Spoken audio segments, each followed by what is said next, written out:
అందుకే ఈరోజు ఎంతమంది ఎంత విష ప్రచారం చేసినా రియల్ ఎస్టేట్ దెబ్బతిన్నదని సోషల్ మీడియాలో ప్రకటనలు చేసినా ఇవాళ సూటిగా మీడియా మిత్రుల ద్వారా తెలంగాణ సమాజాన్ని నేను చెప్పదలుచుకున్నా. ఏప్రిల్ 1, 2023 నుంచి నవంబర్ 30, 2023 వరకు 6 నెలల్లో అభివృద్ధి.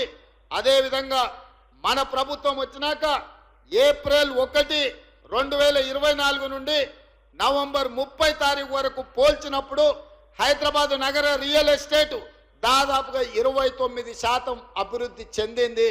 ఇది మా నిబద్ధతకు మేమిచ్చిన అనుమతులకు హైదరాబాద్ నగరానికి రియల్ ఎస్టేట్ ఆదాయం పెరిగింది, తగ్గలేదు. ఎక్కడైనా చెరువులు ఆక్రమించుకున్నోళ్ళు, నాలాలు ఆక్రమించుకున్నోళ్ళు, ఈరోజు కుంటలను ఆక్రమించుకున్నోళ్ళ పాలిట హైడ్రా అనేది వాళ్ళ నిద్రలో కూడా కలలో కూడా వాళ్ళు ఉలిక్కిపడి లేచే విధంగా పనిచేస్తుంది. హైడ్రా మీ ఆస్తుల దగ్గరికి రాలే, మీ అనుమతులున్న నిర్మాణాలు కూలగొట్టలే, అక్రమంగా చెరువుల్లో అదేవిధంగా కుంటలలో అదేవిధంగా నాలాలు ఆక్రమించుకొని హైదరాబాదు నగరాన్ని అభివృద్ధిని అడ్డుకొని దెబ్బతీసి ఈరోజు ఆ నీళ్లు రోడ్ల మీదకి వస్తుంటే వాటి ఆక్రమణలు తొలగించడానికి మాత్రమే హైడ్రా పనిచేస్తుంది. ఇవాళ నరేంద్ర మోడీ గారు అహ్మదాబాద్లో ఆయన సబర్మతి రివర్ డెవలప్మెంట్ ఫ్రంట్ కట్టుకుంటే అక్కడ ఆయన కట్టుకుంటే ఇక్కడ కిషన్ రెడ్డి సప్పట్లు కొడుతుండ. అబ్బా మా మోడీ చూడ అద్భుతం చేసిండని 25 ఏళ్ల నుంచి కిషన్ రెడ్డిని హైదరాబాద్ ప్రజలు భుజాల మీద మోసిరు.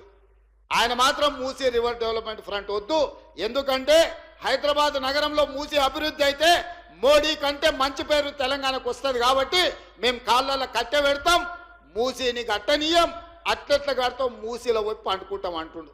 నువ్వు మూసీలో పండుకున్నా, మూసీలో మునిగి మీరు ఆత్మహత్య చేసుకున్నా ఇక్కడ ప్రజలు మిమ్మల్ని పట్టించుకోరు. కిషన్ రెడ్డి గారు, మీరు నిజంగానే మీకు చిత్తశుద్ధి ఉంటే మోడీ దగ్గరికి వెళ్ళి కేంద్ర ప్రభుత్వం నుంచి ఓ 25,000 కోట్ల రూపాయలు మూసీ రివర్ అభివృద్ధి కోసం నిధులు తీసుకురా.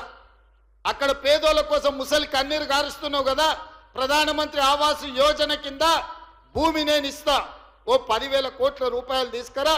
అద్భుతంగా పేదోళ్ళందరికీ మంచిగా అపార్ట్మెంట్స్ కట్టి ఇద్దాము, వాళ్ళకు మంచి భవిష్యత్తు ఇద్దాం.